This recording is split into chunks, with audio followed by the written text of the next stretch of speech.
This is the Instant Speed Podcast, brought to you by www.fabdb.net, your premier source for deck building tools, collection management, and simulated booster drafting.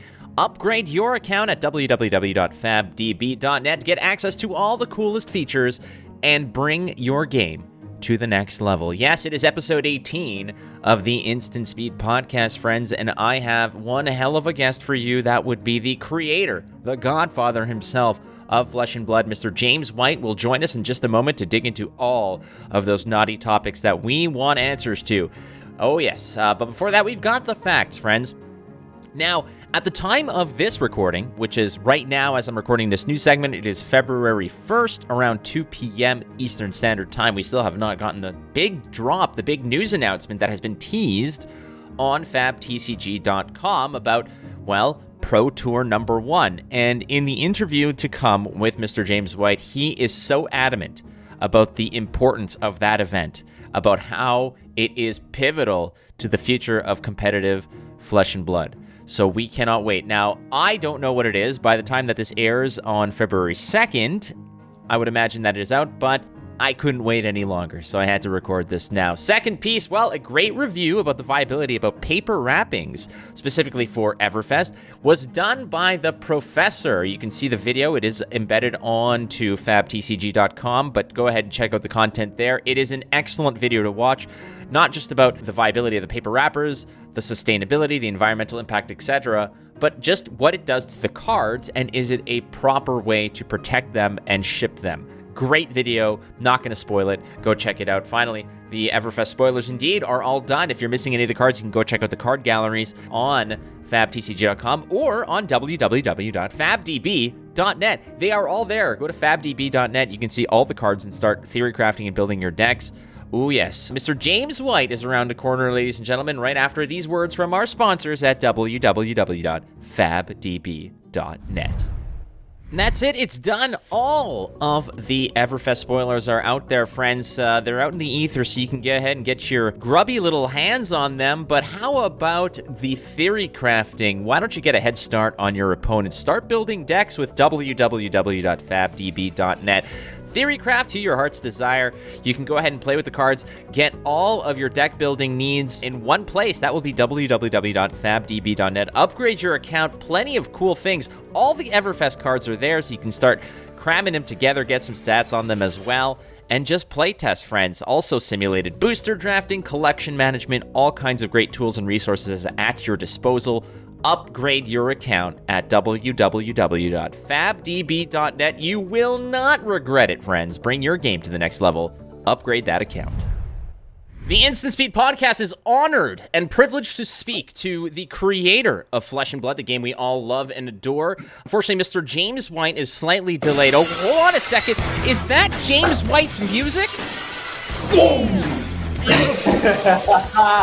Oh, so good. That is one pimpin' ass chair, if I may use a very precise term. Absolutely, and look, big shout out to Flesh and Blood superfan Alaric out of Singapore, founder of Secret Labs, the makers of the world's greatest gaming chairs, and it was a wonderful gift that he sent over to me. Thank you, Alaric.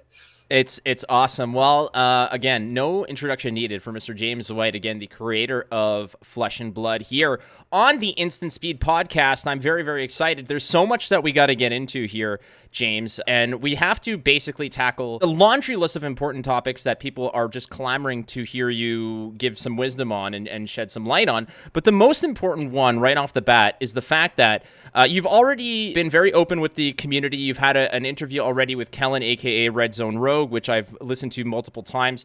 A great friend of mine, an exceptional human being.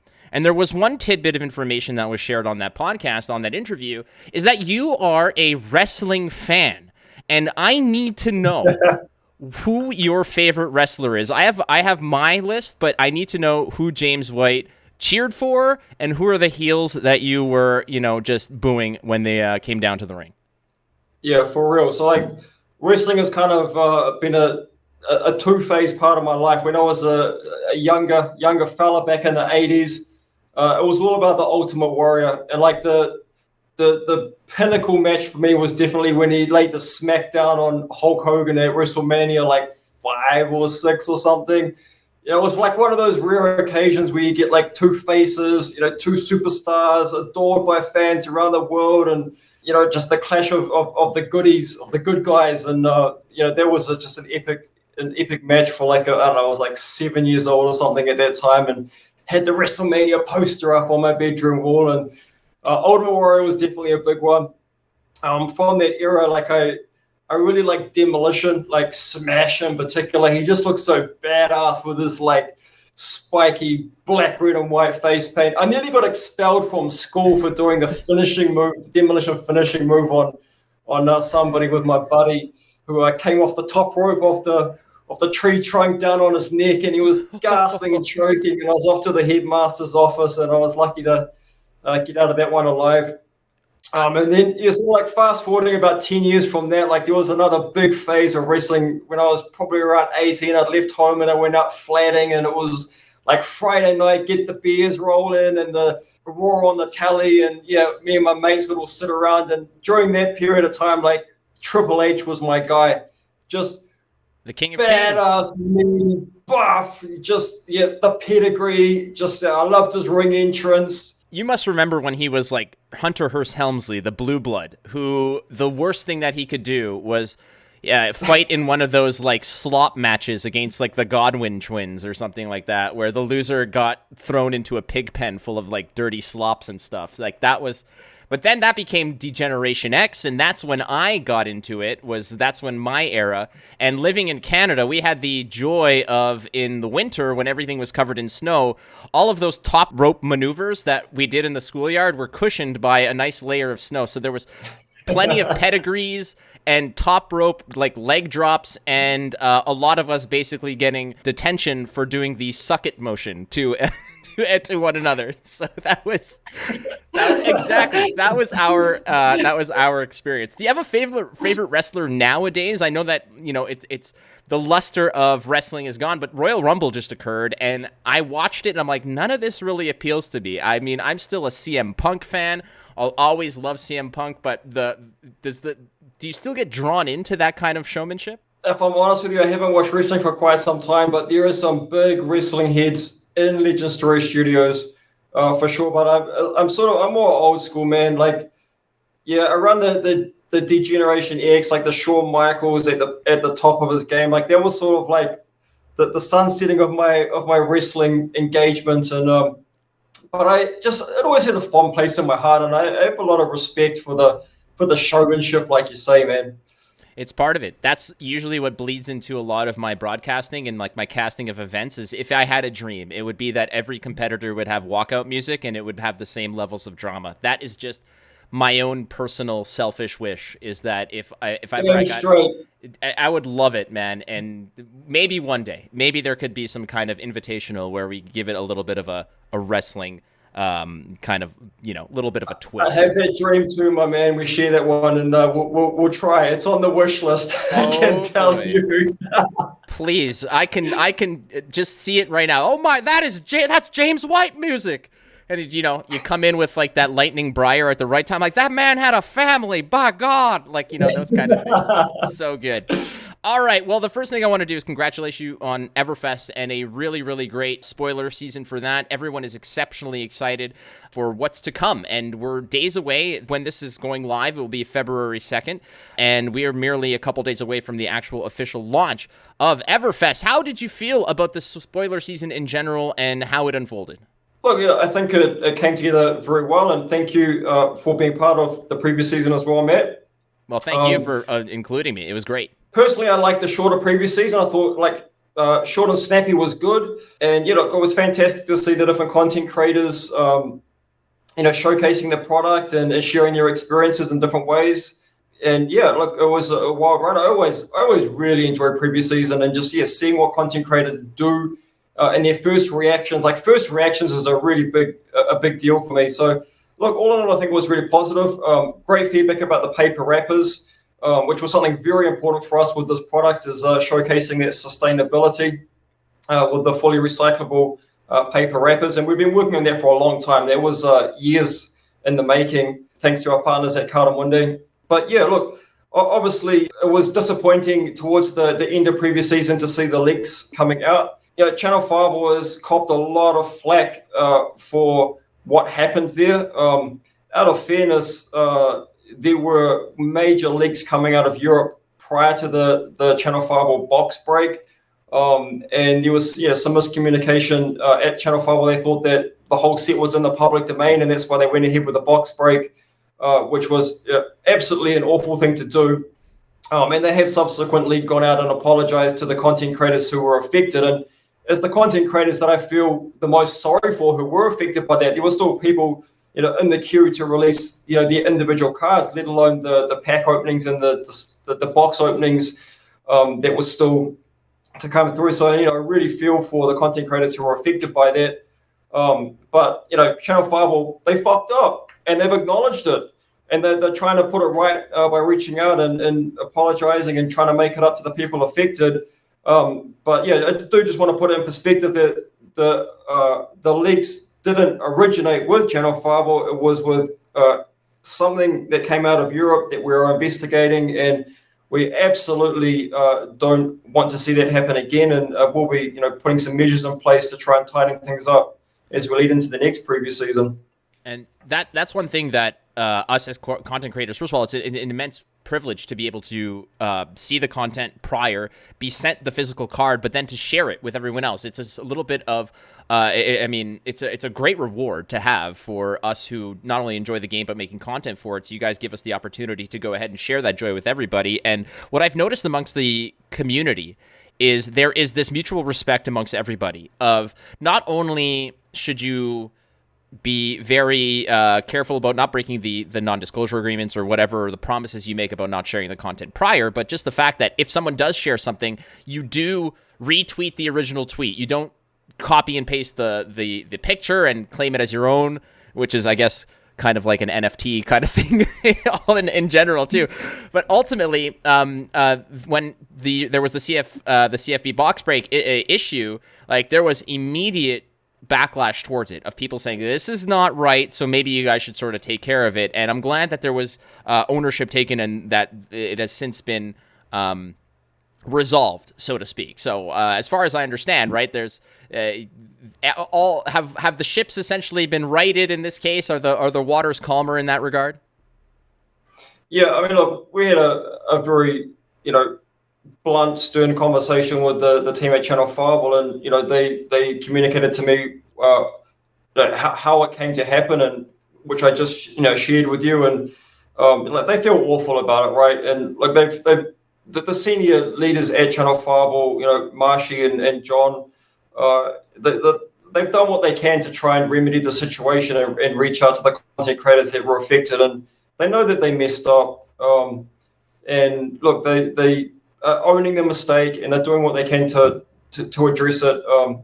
So yeah, look, they won't be making a mistake again. And it just out of fairness, again, like the original leaks were coming out of Europe, and it wasn't a content creator related thing. It was from a retailer in Europe that somehow had their hands on the product and opened it and posted it all over the internet or Discord or wherever the hell it was. But yeah, we don't like to see that happen. And I feel awful for the content creators affected by it. Well, ultimately, I'm glad that sort of things are on the right track. And as such, one of the things that are on the right track is the Flesh and Blood in general. And I wanted to, later on, obviously in the podcast, the next segment after this is called Go Again, where we kind of have, I say, quote-unquote, rapid-fire questions. The questions are going to be a little deeper than that, but one that I figured needed a little bit more fleshing out was a question provided by Dalen Mack, who's a friend of mine and also somebody who's very, entwined with the Flesh and Blood community, and he wanted to know a little bit more about what are the major factors surrounding Flesh and Blood's success. Is it the timing? Is it the secondary market, the gameplay, the fact that it's a paper-only game? Is it the lore surrounding it? Because it seems like right now, these days, every week there's a new card game, or every month there's a new card game that's trying to grab somebody's attention or grab a piece of the market, but Flesh and Blood has been resilient to just being not only successful, but continuing to gain momentum and push that success for now, a year, 2 years, and into the future, whereas other card games never seem to really break through to the level that Flesh and Blood is. So what would you say Flesh and Blood attributes a lot of its success to? Great question, but first, massive shout out to Dalen Mack. I know Dalen's been playing Flesh and Blood since the very beginning, back in when we launched in October 2019, when I traveled to Austin for the Calling Austin. Dalen Mack said he was going to be there, and I actually took a special Rainbow Foil Rhino to the Calling Austin for the man, but I think something happened and he didn't turn up. But I'm so pleased to see that Dalen Mack is still loving the game and representing Brute. He had the high roller preview card and he smashed it out of the park with this preview. It was awesome to see. Yes. But back to the question, Matt. All of those factors that you covered off are very, very significant and important for why Flesh and Blood has been successful. You can't be successful in this industry by just having a great game, or just having hype, or just having this or that. You got to have the whole package. So, like Flesh and Blood, from what I hear, it's a good game. I like playing the game. People seem to like playing the game. We have some good art. We have some good lore. We have some good stories. We have some good OP programs. We have great retailer relations. We have excellent distributor relations. We know how to operate a global supply chain. We have good internal systems and processes. We have great people in our team. We have lots of fantastic content creators and marketing partners that we work with. Like, there's just so many things that you have to line up and get right to succeed in this ecosystem. That it's a very, very, very tough business to succeed in, and that's why you see so many games come out. Like, if you go on Wikipedia and you search up, trading card games or collectible card games, or whatever they call it, there's a list of all of the games that have come out over the years. And the last time I counted, it was over 350, and there's probably about 6 that are still in existence. So it has an incredible failure rate. It's like a 99% failure rate. And for a very good reason, because it's a very, very, very tough business to succeed in. You got to get it all right. Exactly, and it seems to me that even though there are so many moving parts, the Flesh and Blood ultimately is greater than the sum of those parts. It seems like being able to set a very solid foundation, a very reliable foundation the right way, a very measure twice, cut once kind of situation where you want to get everything right so that you're building on a strong foundation so you can get to those next levels and get to those next levels. And I've always been a big fan of when things aren't necessarily hustled, they're not necessarily rushed through, it's not a flash in the pan kind of scenario. There's like this slow, consistent burn. And I feel like all the things that you mentioned, all the things that Dalen suggested have really come together and done it the right way, because the community is healthy and good and positive. The game is great. The rules are done right. And we're going to get to some other pieces more specifically about the card game, but those seem to be factoring well because they mesh so well together. And your responsibility within Flesh and Blood, within LSS, how involved are you at this point? Because you are obviously the mastermind behind the game, but as the game grows, there's so much more moving parts. What is your current involvement with Flesh and Blood development? Are you merely there to, guide the ship? Are you more involved in card design still, event scheduling? What is James White's fingerprint on Flesh and Blood today? Yeah, I mean, it is my life. I live and breathe this from the moment I wake up until when I go to sleep at night. So it's always on my mind, and I'm very, very deeply immersed in the business, from design development, all areas of the business, the organized play, the operations, everything. But if we're actually talking about the product, the game, so still up until now, the majority, well, pretty much all of the design starts with myself. So I create what the vision of the product's going to be, the macro level theme, and hand off the design file to our developers, who then iterate and build on that. So like the development processes is it's quite long, and cards go through many stages of evolution. So it's probably quite rare that a card that gets handed off at the design stage comes out the end of the development pipeline like wholly intact. Like there's always some kind of reshaping or tweaking or rebalancing or sometimes wholesale changes to a card as it moves through the development pipeline through sealed deck, booster draft, blitz, and classic constructed. But yeah, still to this day, I am the primary designer of the sets and of the game, but I don't personally spend too much time actually doing the development. So like actually the play testing.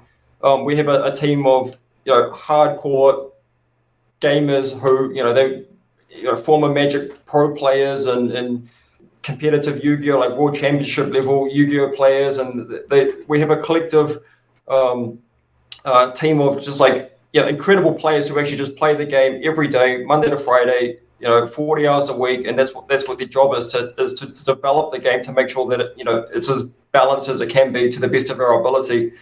When it comes to organized play, we have a fantastic OP team who does the scheduling and the administration of the events around the world. With regards to organized play, I more sort of set the vision of we want to have a World Championship and a Pro Tour at the top, and then the next level down is the callings and the national championships, and then the Pro Quests and the Road to Nationals, and then the level below that's the skirmishes, and then the armory. So I kind of constructed the vision of the pathway, what we call it the pathway to greatness, and engage with the team to actually refine the details of what each of those tiers and each of those programs look like. But the actual delivery of the programs is our OP team, and we've got a fantastic team who does that. It's working out so far very well. Again, the tier system is very interesting because you can go to an armory every week, but you have to wait for the bigger skirmish seasons, and then there's the sort of the echelon above that, which really sort of hypes up a little bit more of the tension involved. You can kind of feel, I know when I'm sitting at a table playing a game, when I'm at a Road to Nationals or the Nationals itself versus an armory, there's this palpable feeling involved with it, and it seems to be working out well now. But part of what I want to also dive into is the fact that we just sort of went through the series of nationals, and for each particular country involved, we had the Road to Nationals and all the callings, and I want to address a little bit of some of the concern that not just myself, and obviously there's bias involved in my concern with this, but the first events that are being lined up right now do not necessarily have a broadcast schedule for it. And I know that, there's callings that are going to be rolling out in 2022. There's going to be a lot of hype and excitement surrounding that. But, there's a lot of people that are just not necessarily wanting to attend or compete, but who just like to consume it as something to watch, as something that they're interested in, much like I'll turn on a Habs game, Montreal Canadiens hockey game and sit and watch that. I'm not, I just want to watch the best in the world play. Is that something that is on your radar as being integral and crucial to the marketing of the game, the presentation of the game, and ultimately in its infancy in the world, as just kind of being able to push that ship out there and give it some wind in its sails? I think that event coverage is a really important part of the overall, fan experience. And I mean, thank you for your contribution to our event coverage so far, being on the desk at Cincinnati, wasn't it? It was Orlando. Yes. Okay.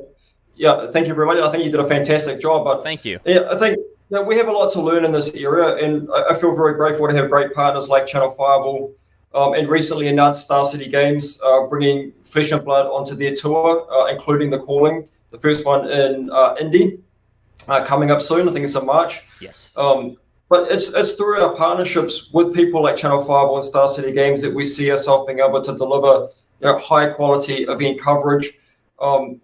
They come from a background and experience which is much more geared towards delivering those sort of high quality broadcasts to fans. And we're very supportive, and we're putting resources into delivering that.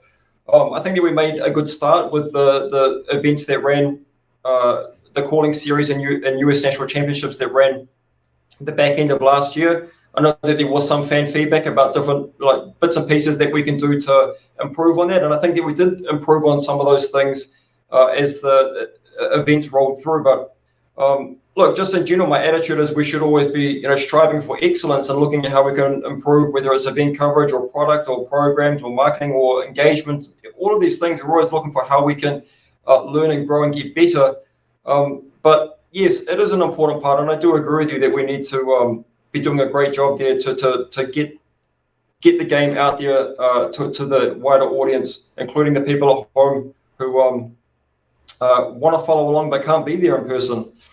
And that's part of it. And the fact that this is not a game that's available digitally, there's no official LSS or there's no official Flesh and Blood digital client that you can just go in and queue into. So a lot of people are usually playing the game, vicariously through these matches that they're watching on YouTube, let's say, or and they're eager to watch the best in the world play at the calling events or at these other major tournaments. So is this something that in your mind is a crucial piece to these main events? Is this something that if you had your say, which, I mean, I'm not saying that you don't have your say, but in an ideal world, are all of these events getting that kind of treatment, that sort of, all the glitter and glamour kind of flash and bang treatment of a, professionally produced broadcast tournament?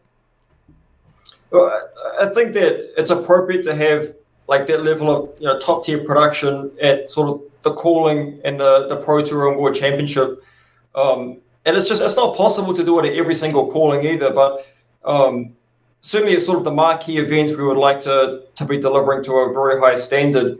And sort of at the levels below that, I'm very grateful for the effort that our tournament organizers around the world put into to broadcast their events. Like the National Championship in particular had some fantastic streams that were running with commentary as well, and I personally really enjoyed tuning in to that. Like I think a lot of the time you can look. It's important to just keep in mind that watching the game is what's important, and all of the glamour and the flashy stuff around the sides. Of course, it's really nice and it's important, but actually just getting to watch people play the game is fundamentally the thing that's the most important.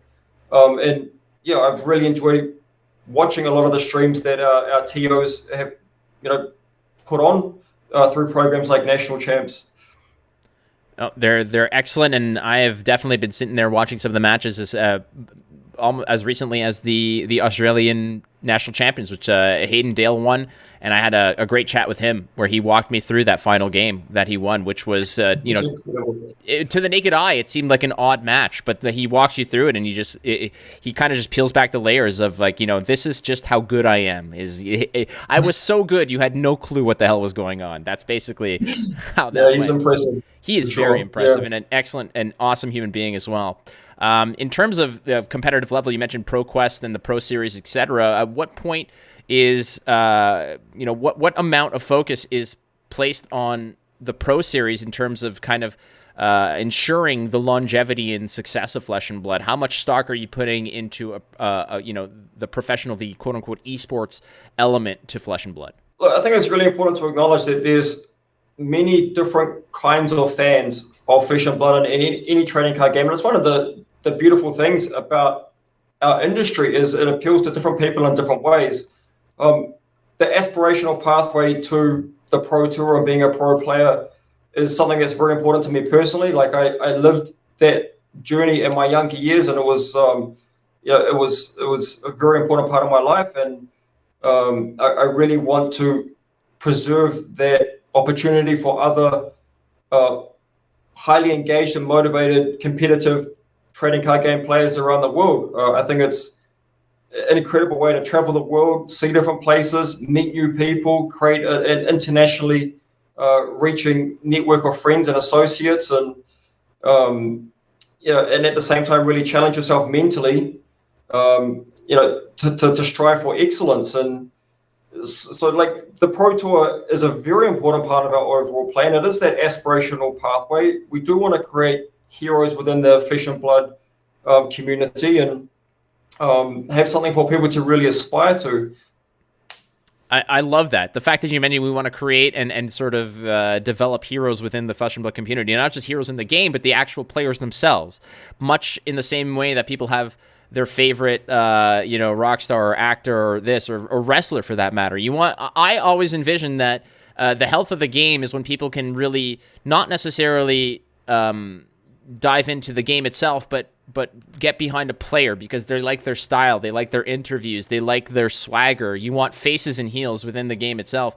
And whenever I'm broadcasting, I try to inject a little bit about that. I've been broadcasting and doing Gwent tournaments for many years, and there's a lot of the same players and that come back to tournaments, and I'm always trying to refer back to that little barb that they put into one of their interviews, a little bit of just the ribbing that happens, a little bit of the trash talk. I think it's so healthy for the game because it creates a narrative that people want to tune into. Man, I'm with you on that, man. You and I should just sit down and just brainstorm this gigantic like WrestleMania for Flesh and Blood. It would be so good. Damn straight, it's flavor, Hey, it's Vince McMahon had matches. You could kind of just come in as like a Royal Rumble pit fighter entrant, like like just come in. The James White music goes in, the crowd pops like crazy. You just show up with this brand new hero that has not even been released. Just lay the smackdown. All right, off the rails we go again. Tangents aplenty on this show. One thing that I am very impressed with Flesh and Blood specifically is the fact that I've been playing card games for 22 years. I've played dozens of titles, so many. And the one thing that has always turned me off from a game or has been incredibly difficult to actually nail down is any type of resource or mana system. All the way back from Magic to things like scaling style like Hearthstone or Runeterra to no resource systems on the game like Gwent, all the way down to this pitch system. I thought that one of the best games, or a game that has had it almost perfect or nearly perfect, was Lord of the Rings TCG by Decipher Inc. I don't know if you've ever played that. All right, so it got it almost right, where every card had a cost, and that cost would put resources in a pool, and your opponent would have that many resources to come back at you with. So it was a give and take. How did you come to the pitch system, and what other iterations of it existed? Was there ever any other ideas you had? Was there ever like a 4-pitch card, for example? Can you just walk us through the development of the pitch system? Yeah, so like one of the design tenets of Flesh and Blood is reduce variance, and what I specifically mean by reducing variance is taking away the variance that stops people actually participating in the game, which is one of the flaws with some of the other resource systems, particularly, when you have dependency on drawing a specific kind of resource card from your deck. I also don't particularly like the incremental resource system of a game such as Hearthstone, where it's just linear how the game progresses, and if you miss key drops, like you miss your 3-drop or you miss your 4-drop, it's so hard to actually come back into the game. My personal experience with that is I played a lot of Versus system, like very competitively, when there was a thing and it had that kind of incremental resource system where you never miss a resource drop, but if you miss a creature drop, like a key drop, like your turn 3 play, your turn 4 play, it was just so hard to actually participate in the game. So I wanted something that broke that dynamic. And look, we went through lots of different iterations, and Flesh and Blood was in development for 7 years. And like a good part of that, like probably the first 3 or 4 years, was like trying to work out how we wanted to structure the resource system. And it started with just some like real like dumb ideas, like your hero starts with X number of energy, and you can like spend the energy, turn on turn, and you have to keep track of it with a pen and pencil like you would your life total, and like it was just kind of crap. And like then the next iteration was actually, well, what if every single card could give you resources as well as like do their thing? And so that's kind of like the start of the pathway to what is now the pitch system. In the beginning, like you got your resources just by discarding the card, but that led to its own problems, like your deck runs out too quickly, or it takes away graveyard synergies because it's too easy to get your cards into the graveyard to then manipulate in other ways.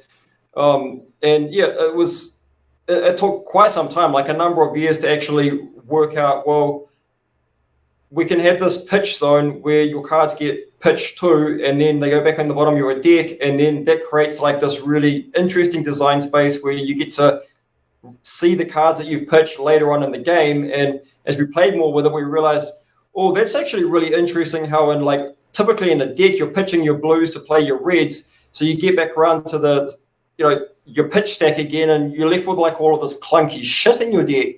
And that's like really interesting. That actually feels like this experience I wanted to create where you're like wearing out over the course of the game. You start at full strength, because I always felt like in a fantasy fight, like you come to the battle like at full power, like ready to go from turn one. Like that's what I wanted to create. And as the game like progresses, your hero starts to wear down, both in terms of health, like cards available, your armor, your equipment, all of that stuff. And like the pitch system really sort of captured that feeling where oftentimes you have to try and close out the game with the crap that's left in your deck.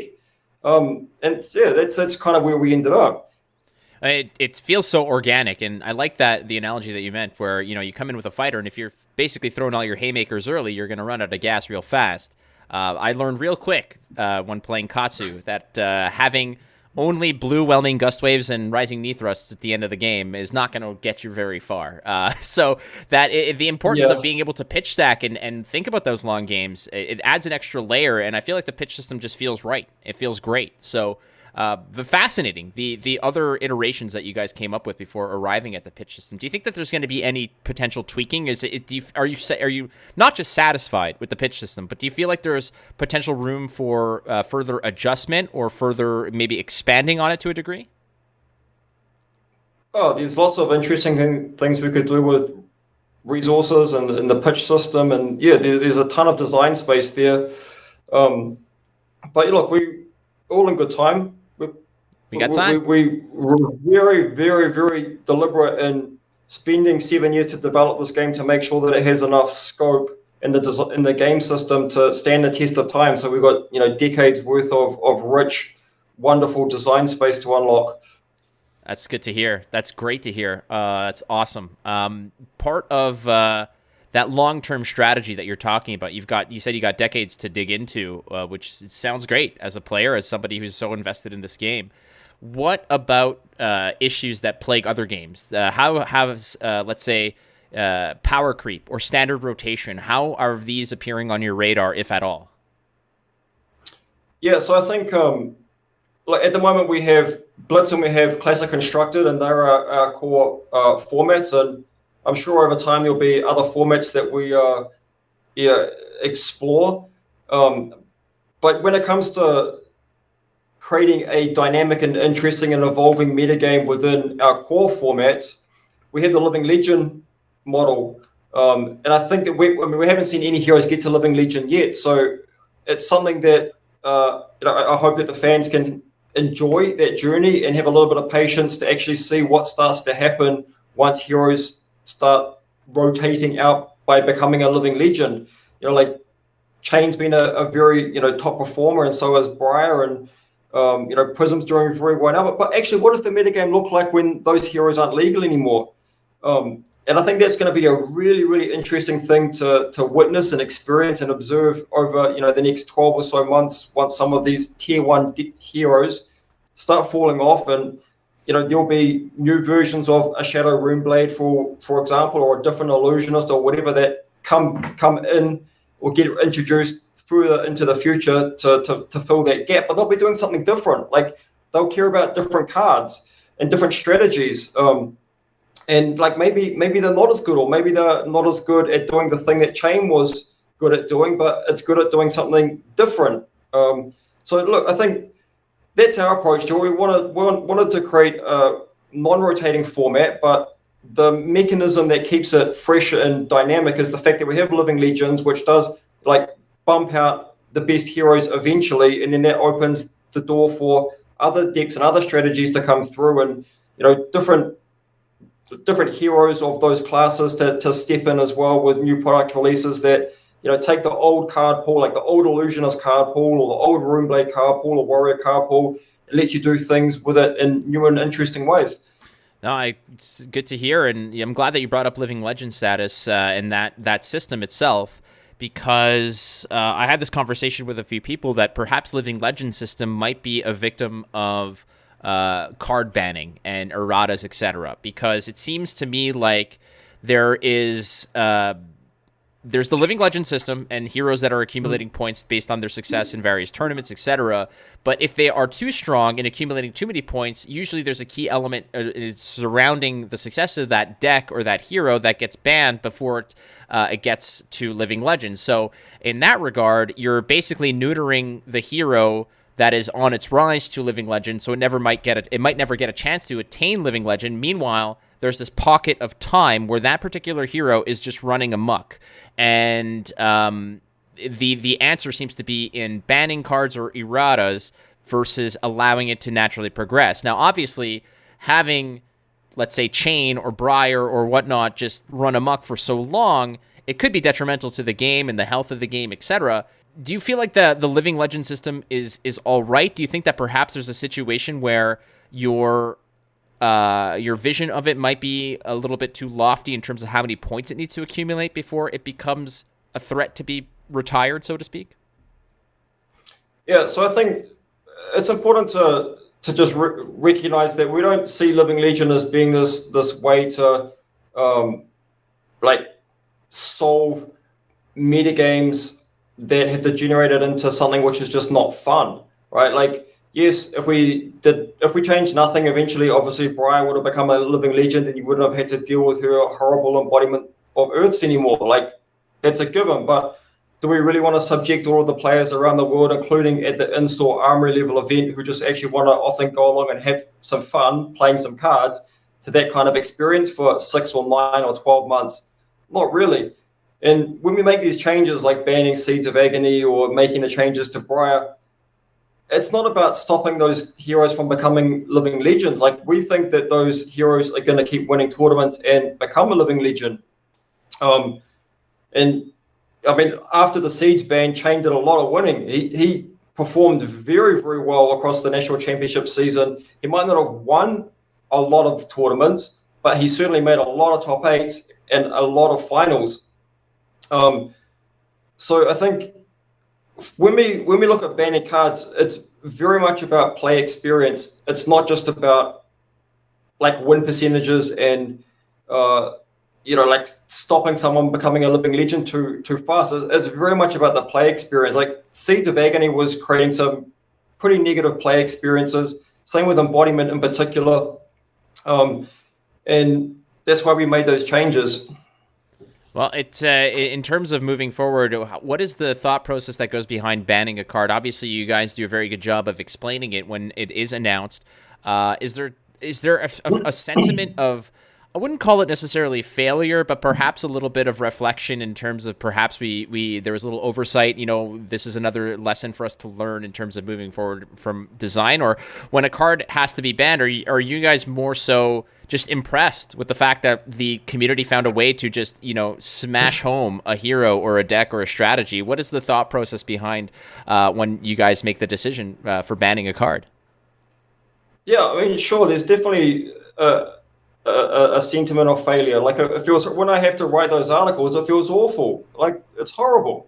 Like, the ideal number of cards to ever be banned is 0. Is that realistic? No, it's just not. These games are too complex and there's too many moving parts that it's impossible for every iteration to be scrutinized through the development process. We'd never release a product if that was the case. But like, we strive really, really hard to do our best to produce a balanced game, and like, we don't like banning cards, but we need to be realistic of what a trading card game is. Like, all trading card games ban cards, and it's just part of what this industry is and what this hobby is, and we try really, really hard to minimize that as much as possible. And I also I do want to sort of put it out there that, like, COVID is a real thing when it comes to disrupting your processes. Like, I don't want to come across as like, oh, just blame it on COVID, but when you get locked down for 3 months, that really disrupts your internal processes. Like, in the first lockdown period, after we had finished Monarch and we went into lockdown, and we were supposed to be working on Tales of Aria, and we're like all stuck at home in New Zealand on a level 4 lockdown. That delayed us by 3 months. We started development of Tales of Aria 3 months behind schedule. And yeah, like we could have just said to the fans, oh, sorry guys, there's going to be like 9 months between Monarch and Tales of Aria coming out. But we have commitments like a calling series and a national championship season and all these things that need to have a new product come into the market. So like these are real consequences of COVID. And like we worked very, very, very, very hard to make Tales as good as we could. And I think it was pretty good. Like, yeah, obviously banning some cards is not a good look, but overall, like the product, like is in whole, I think been well received, and it's created some interesting, archetypes and evolutions to the metagame. And like all you can ever do is your best, right? And we did the best that we could in the time that we had available, but just COVID was a real thing. It had consequences, man. And it still does. And it's like you said, the fact that there's certain obligations that you guys have, and you're right, because who would want to go into let's say the calling series and then the national championships with the same meta that existed prior? That in my opinion would have been more detrimental than banning the one card or the Duskblade before it was released or whatnot. So that's good insight into it, because it's a part that a lot of people just immediately they like to just doom and gloom it, and as soon as a card gets banned, they just think that it's a massive failure, it's a symptom of a dying game, when in reality it's that's what it is. It's a reality that all other card games have to deal with. And the fact that Flesh and Blood doesn't have a digital client where you can just sort of turn a knob or flick a switch on a number and +1 on this or -1 on this and everything's good to go. It just doesn't exist, right? So a lot of work going through with it. And one thing that I wanted to dive into is this is a concern that I have, and that is shared by a lot of people out there. And this was a question that I often get asked just locally, but also, privately amidst the community, is the fact that first edition product versus unlimited product, it seems like there's this gap, this chasm of accessibility between first edition and unlimited.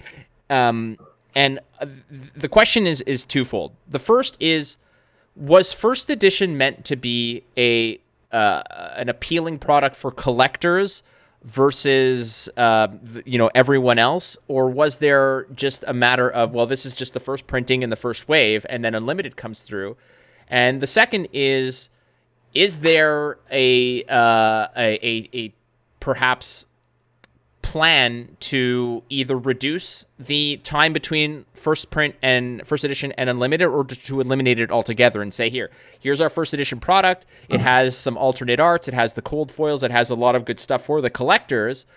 But for everyone else who just wants to play the game, here's the unlimited. Because the experience that I had and that many others had was that there was many tournaments coming out. There were nationals. There were other major tournaments. And I had to pay a premium for the Aria first edition product because there's an MSRP, but suggested is the important aspect of it. So usually you have to pay on top of it because there might have been a limited amount. This isn't a critique necessarily of LSS, because I know that you guys don't necessarily, you're not in charge of putting the price, but I just want to get a little bit more insight as to why first edition unlimited has that gap between release dates. Yeah, so look, it's a great question, and I'll just be very honest with you. I don't think that the model of first edition and unlimited is working very well. And we are going to be making some changes that will be announced in what I call Fab Phase 2, which will be coming through in a month or so on our official website. And look, I absolutely agree with the sentiment that you just expressed, where on release day, people should be able to go and get the product to play the game at MSRP or around that. Like, we set a MSRP for a reason. And when boxes are selling for above MSRP, we don't benefit from that. We're supplying the market based on the product being at MSRP, and that's sort of what we would ideally, like to see players be able to get their hands on the product for. And look, the mission of Legend Story Studios and for Flesh and Blood is to bring people together in the Flesh and Blood through the common language of playing great games. And I emphasize playing because that's what we want to see people do with the game. Primarily, we want to see them playing the game. Like collectors are a very important part of the ecosystem. Investors are a part of the ecosystem. I put them at a lower level of importance, but playing the game is what we want to see happen with Flesh and Blood. And to play the game, we need people to be able to access the product. We need them to access the product on release date and to be able to go in and play sealed deck and play booster draft and get their singles and make decks and go to tournaments, go to Armory, go to Skirmish, go to the calling, go to nationals, and to not have that barrier of, oh shit, the Tails box is 2x MSRP. Well, thinking twice about whether I should go and crack that to go into a draft. That's not really what our vision was. So yeah, there will be some things that we're looking at to recalibrate towards supporting people playing the game. That's all I can really say at this point. Well, that's great, and I appreciate that as well. And I'm sure that you've heard it from people before, and understanding it, and the fact that you guys can look back on it. But in that regard, if you are going to be revising it perhaps and changing it, is there any there's an element of all card games that there is a sort of angle of, if this is an investment. I'm buying these cards, I'm keeping them sealed, let's say. I'm breaking cases, I'm breaking boxes because I'm looking for particular chase cards, be it the legendaries, the alternate arts, etc. If there is no gap, let's say, or if there's a sort of a revision to the release dates of first edition prints and non-first edition prints, is there any sort of appeal to collectors in that regard, where maybe there's a product of that? For instance, like Magic has their premium products, there's their collector packs, their collector boosters with alternate arts, extended arts. Is that anywhere on the radar for Flesh and Blood to have more of those types of products that might appeal to those players or those individuals who are not necessarily looking to buy the cards to play and flesh out a collection, but they're more so looking for, that gem, that chase card that they want for, to throw in a vault and, think about down the line? So one of the things I think is really special about Flesh and Blood for collectors is we have genuine scarcity. It's not just here's a variant frame of of the same card, which is actually easy to get and worth nothing. Our scarcity is legit, right? Our legendaries and our fables are legitimate, hard to get, any version of it. So I think that's always going to exist in Flesh and Blood, and I think that's something that the collectors really, really enjoy. The thrill of the hunt and actually finding these things that are hard to get.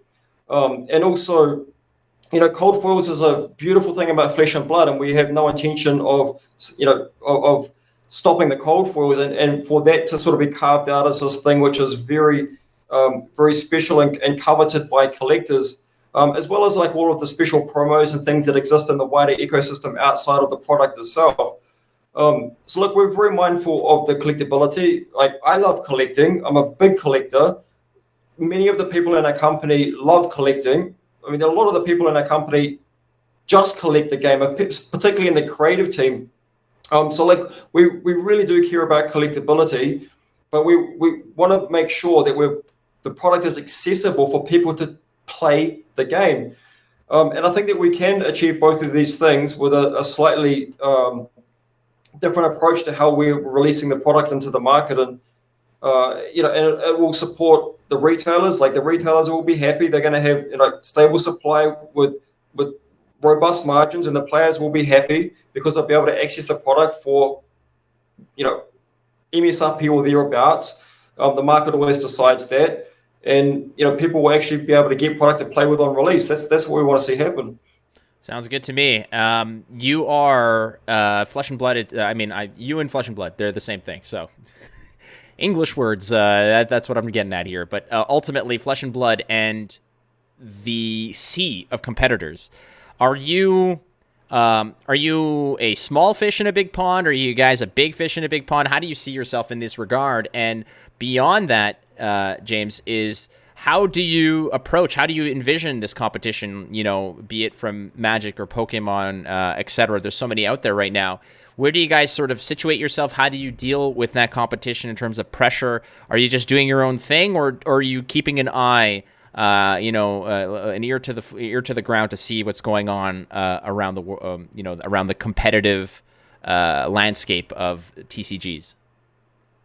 Look, I think that it's great that consumers have choices, and each of the games offers something very charming and unique about it to fans around the world, and I think it's wonderful. So look, I think that it's great that the industry has lots of different choices and lots of different game experiences on offer. Um,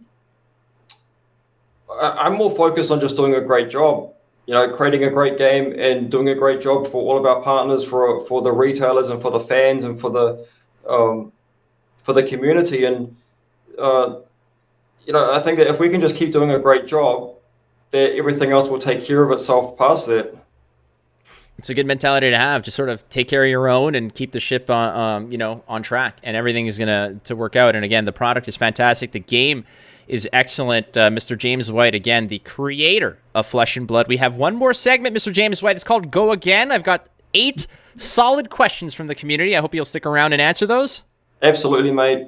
Awesome stuff. All right, we will be right back with Go Again after a quick Ultra Pro product feature.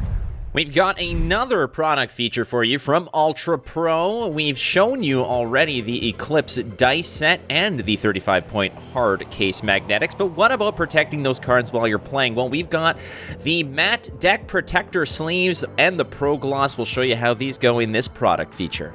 Let's jump into a game right now. We've got Briar. She's got 40 life, but how about that deck? That needs some extended life as well. That's why we've got these sleeves for you, some Ultra Pro, Gloss, and Matte. Now, the board looks like this. You've got your hard cases for the equipment that stays on the board, but what about the deck? There's some valuable stuff in there, too. We need that protected. Now, these are some of the matte sleeves that we're using, and they shuffle really nice. They feel good. The protection is good. They're glossy enough to really just be shuffled really nice, but at the same time, they just feel good. And let's take a look here. This is Cokes of Commotion, and this is the matte version of the sleeves, and they look pretty clear. Now, there's a little bit of fuzz on the camera there, no problem, but how do the sleeves feel? Well, we're drawing them. They're pretty, resilient in terms of protecting the cards. They look nice, and they feel even better. These are the Ultra Pro Gloss and Matte Sleeve Protectors. This is what I use. This is what you should use. All right, ladies and gentlemen, it's time to go wide on James White as we go again on a series of questions. Now, these questions have been generously and enthusiastically supplied by the Flesh and Blood community. Mr. James White, are you ready to go again? I'm ready. All right, with the first action, this is a question from Frostbite_TCG on Twitter. Frostbite Trading Card asks, is there any plans to have a pauper/commoner type of format that's growing in popularity? If not, is it something LSS would look to support or look at in the future? I love community creative formats, and formats like that I think is best to originate in the community, and at some point in the future we might nurture that. I believe that we're looking at supporting something in that vein at the upcoming Pro Tour, which is actually going to be announced tomorrow. So check fabtcg.com tomorrow for Pro Tour #1 announcement. Yes, that would technically be yesterday. If today's February 2nd, but yeah, you've probably already seen it. Pro Tour announcement. Go double down on that one. fabtcg.com. Awesome. Next question. This one is from some clown named DM Armada. I'm kidding. A great human being. Love Armada, a.k.a. F, asks, what currently uncreated class would you love to add to the game in the future? Now, I know that DM Armada has a pirate hat, so I'm guessing he's trying to sort of poke and prod you to say that pirate is something on the radar. Look, all of the classes are in the front of the book, the lore book. It's already out there. All the stuff that's coming. The alchemist, the bard, the all of these things you already know. But yeah, look, I'm looking forward to having some fun with that stuff. Eventually, you'll get an assassin and an alchemist and a bard. It's all in good time. Lovely stuff. All right, this one is from Dead Summer at Dead Summer Art on Twitter. Asks, are there any particular things that you have had since the early days of development that you are still holding out on releasing? And the question, I guess, is the fact that you mentioned that there's you've got decades of content sort of swimming around in your head, but is there something that you've been holding on to? Yeah, actually, there's a hero that you will get to meet mid-year, and it was one of the original heroes that actually helped me design what you know as Flesh and Blood today. One of the original heroes was actually Katsu, and another one was an ice hero actually, and Rhino was very very early as well. And this fourth hero was very fundamental to actually designing the framework of what became Flesh and Blood, the pitch system, the cost of power to defense matrix, all of that stuff. And in fact, this particular hero has a special place in my heart. It was New Year's Eve 2015, or 2014. The next day would have been 2015, and I was at my office in the Viaduct Harbour, which is kind of like Party Central in Auckland, and like there were thousands of people down on the street level underneath where our offices were, drunk and partying and hoo-haing and all that. And I was up in my office, still tinkering away with this particular hero that you're going to see in June.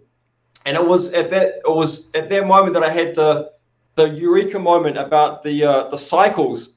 I was like, shit, we can actually, it's the same card. It's just a cycle. And it was like, my mind just blew, and I felt like I was happier than all of the people who were down on the street partying right then in that moment. So this hero has always had a special place in my heart because of that moment, and you guys gonna get to see him in June. And it's not a pirate. It's not a pirate. It's not a pirate. Sorry, Armada, not a pirate. It's a class that people want more of, though, I can tell you. Ooh, ninja. No. Ninja? Maybe. Possibly. We'll see. All right. Next question from MilkJug24. That is a name. How many cards does the team come up with for a new set, and how do you decide which ones make the cut? So, like, the design file is typically only ever the number of cards that you see printed, and cards will iterate over the course of the development, and sometimes they get binned off because they're degenerate or boring or have some kind of comprehension problem, or they're just crap and they'll get replaced by something else. But the file is normally pretty fixed. So, a standardized set is normally around 220 cards, and the supplementary set's about 200.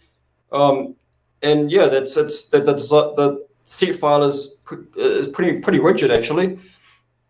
All right, this question comes from the Fighters Guild, asking, is there any thought into creating an organized play system in the future that could support the highest level as a full-time career? Now, we touched upon this a bit about the importance of the Pro Tour, etc., but is there any kind of thought from LSS in terms of making that somebody's potential career, that if you put in enough and you're good enough, you can make this your lifestyle, you can make this a feasible way to pay the bills? I hope so. We're giving away $1 million this year, and hopefully that number can keep growing into the future. And the answer to that question eventually becomes yes. Damn right, I like it. Question coming from Ziggy at I Am the Fire TCG on Twitter, asking, with Aria being the main focus of Tales, will we see similar treatments with other regions such as Solana or Volcor? And will we be seeing more elements beyond ice, earth, and lightning? Absolutely. Look, over the coming years, we're going to be traveling around all of the different regions of Wraith. So yeah, you'll get to deep dive into the cultures and environments and agendas of each of those regions. When it comes to the elements, for the time being, the three that were in Tales of Aria are the known elements of the flow. Could there be more in the future? Yes, but the elements are something which is that you only find in heroes that originate from Aria. Beautiful. This one coming from Mr. Red Zone Rogue himself, Kellen, one of my favorite people in the community. I'm sure you can agree on that one. Asking, which region of Wraith that we haven't visited yet are you most excited to explore and expand upon? Volcor. Easy peasy. Volcor it is. That's is that the one we're going to see in June, perhaps? You have to wait and see. Damn it. damn it. Too early for previews yet. Oh, But I'll man. tell you where you can catch some early previews of the June release, and that's at Pro Tour number 1. Get Oh, along. I love it. Do not miss Pro Tour number 1. Like, if there's an event not to miss, it's that one. There's some cross-pollination of the of all the plugging that's being done. I love it. You're a pro. Last question. Like, seriously, just before I move on, I got to get one more plug in. Like, we're really going to make it a tremendous event for everyone. It's not just about the players at the Pro Tour. It's about all the fans who get along. There's going to be special commemorative gifts for every player who attends Pro Tour weekend. So that includes the Pro Tour competitors. It includes players in the side events and the public events. We have a calling running alongside the Pro Tour, which is open entry. Anyone can play in that. We have Battle Harder running. So you got basically Friday, Pro Tour starts, Saturday, the calling, Sunday, Battle Harden, and then all weekend long, non-stop public events. And everyone who comes along is going to be able to get the commemorative items. That's awesome. That is great. And that is, I know a lot of people are going to be down for that. There's a lot going on, Pro Tour callings, the side events, and a special gift just for showing up. All you need is a face. That's all you need to just get in.